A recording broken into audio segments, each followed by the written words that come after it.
وعلیکم ورحمۃ اللہ وبرکاتہ۔ امید ہے اللہ کے فضل و کرم سے آپ سبھی خیریت و عافیت سے ہوں گے۔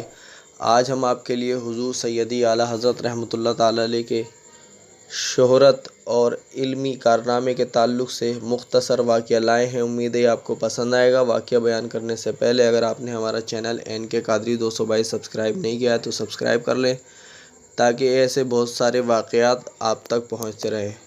حضرات گرامی وقار، حضور اعلیٰ حضرت رحمۃ اللہ تعالیٰ علیہ کے زمانے میں پوری دنیا میں اکثر اسلامی سلطنتیں مغلوب ہو چکی تھیں اور ان پر غیر مسلم طاقتوں کا غلبہ تھا، اور غیر مسلم طاقتیں ریاست کو مغلوب کر کے صرف حکومت کرنے نہیں آئی تھیں بلکہ وہ مسلمانوں کے عقائد، اقدار، اخلاق، ہر شے کو نقصان پہنچانے اور تبدیل کرنے کی خواہش لے کر آئی تھیں۔ پھر کفار کو اچھی طرح یہ علم ہے کہ مسلمانوں کے لیے سب سے عظیم دولت نبی کریم صلی اللہ تعالیٰ علیہ وآلہ وسلم کی محبت اور تعظیم ہے، اس لیے انہوں نے اس پہلو کے اعتبار سے مسلمانوں پر بکثرت وار کیے، جیسا کہ پاک و ہند کے خطے میں 19ویں صدی کے آغاز میں ختم نبوت کے انکار اور نبوت کے جھوٹے دعوے کا فتنہ اسی سازش کی ایک کڑی تھی۔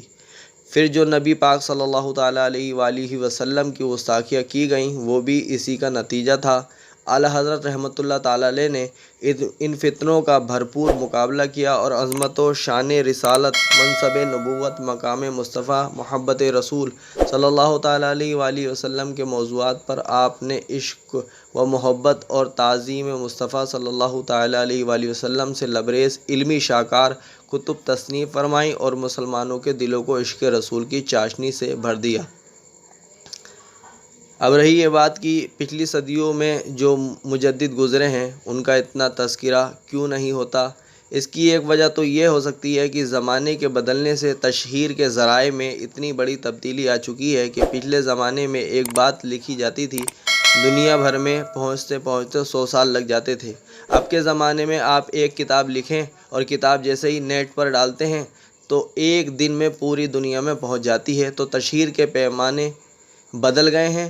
پچھلے زمانے میں جو مجددین تھے ان کے زمانے میں یہ اسباب نہیں تھے، تو اب چونکہ وہ اسباب موجود ہے لہذا اب تشہیر کا معاملہ زیادہ آسان ہو گیا ہے۔ دوسری وجہ یہ ہو سکتی ہے کہ بہت سے مجددین وہ ہیں کہ جن کی شہرت بہت اعلیٰ قسم کی ہے لیکن وہ بحیثیت مجدد اتنے معروف نہیں ہیں جتنی اپنی دوسری حیثیت سے معروف ہیں۔ اس کی مثالیں یہ ہیں، پہلی صدی کی مجدد حضرت عمر بن عبد العزیز رحمۃ اللہ علیہ، آپ رضی اللہ تعالیٰ عنہ کو کون دیندار مسلمان نہیں جانتا، لیکن آپ سب جانتے ہیں کہ آپ رضی اللہ تعالیٰ عنہ اموی خاندان کی وہ ہستی ہیں جو اپنے وقت کے مظالم ختم کر کے سلطنت کو خالص خلافت راشدہ کے انداز پر لے آئے۔ آپ اسلام کے پہلے مجدد تھے، لیکن چونکہ آپ کی حیثیت خلیفہ راشد ہونے کے اعتبار سے اور نظام مملکت کو اسلامی بنانے کے اعتبار سے اتنی نمایاں ہو گئی کہ مجددیت والاسف اتنا زیادہ بیان نہیں ہوا۔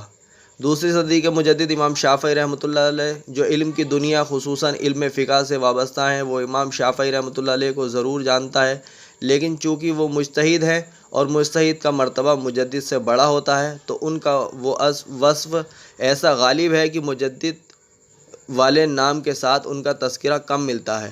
اس کے بعد امام ابو الحسن اشعری رضی اللہ تعالیٰ عنہ اپنی صدی کے مجدد ہیں، لیکن ان کا کام علم الکلام یعنی عقیدے کے دقیق مسائل میں تھا، جیسے اعلیٰ حضرت رحمۃ اللہ علیہ کا کام شان و رسالت کا کام ہے، یعنی یوں کہہ لیں کہ شان رسالت گھر گھر، گلی گلی اور مسجد مسجد کا موضوع ہے کہ نبی کریم صلی اللہ تعالیٰ علیہ وآلہ وسلم کی عظمت و شان سننا، بیان کرنا، نعتیں پڑھنا۔ تو اسی وجہ سے اعلیٰ حضرت رحمۃ اللہ تعالیٰ علیہ کا تذکرہ اور شہرت زیادہ ہے۔ امید ہے واقعہ آپ کو پسند آیا ہوگا۔ کمنٹ باکس میں بتائیں واقعہ کیسا لگا اور چینل کو سبسکرائب کریں۔ السلام علیکم ورحمۃ اللہ وبرکاتہ۔